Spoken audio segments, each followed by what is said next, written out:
9 décembre, Philippe Reynard animait au Point Centre de Gosselies une séance intitulée « Le management, quel cinéma ?» à l'occasion du dernier midi du management de l'année 2009. Présent pendant plus de 25 ans sur les écrans de la RTBF, Philippe Reynard démarrait cette session avec un extrait de film pour illustrer ses propos qui ne sont autres que le cinéma, c'est du management et inversement. Est-ce que vous pourriez nous faire en quelques mots le parallélisme entre le management d'un projet qui est un film et le management entrepreneurial ?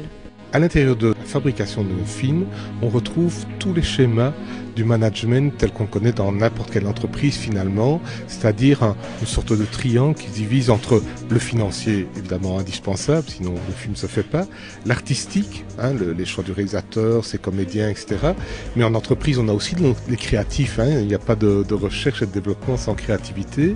Et puis, tout ce qui est technique, et dans le cinéma, la technique joue un rôle énorme, les caméras, l'éclairage, le son, et plus on avance, plus ça joue un rôle important. Vous pouvez nous dire aussi quelques mots sur le rôle des pouvoirs publics dans le cinéma en Wallonie? Le cinéma est un art qui coûte cher. Un cinéaste qui veut faire un film doit mobiliser plusieurs millions d'euros. Il ne peut pas le faire, en Europe du moins, sans une aide des pouvoirs publics, dans la mesure où les marchés disponibles pour les films européens sont très restreints. Nous avons la chance en Belgique, francophone en tout cas, de parler la même langue qu'un grand pays voisin. Donc en fait le marché intérieur du cinéma belge francophone c'est la France.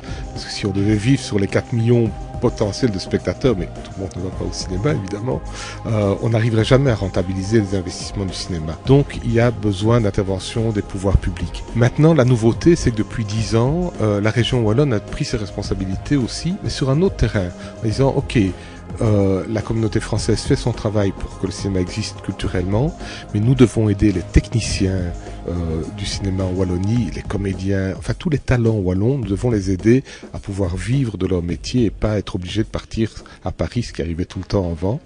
Et voilà, alors sans être triomphaliste, au bout de 10 ans, on peut dire que ça marche plutôt bien.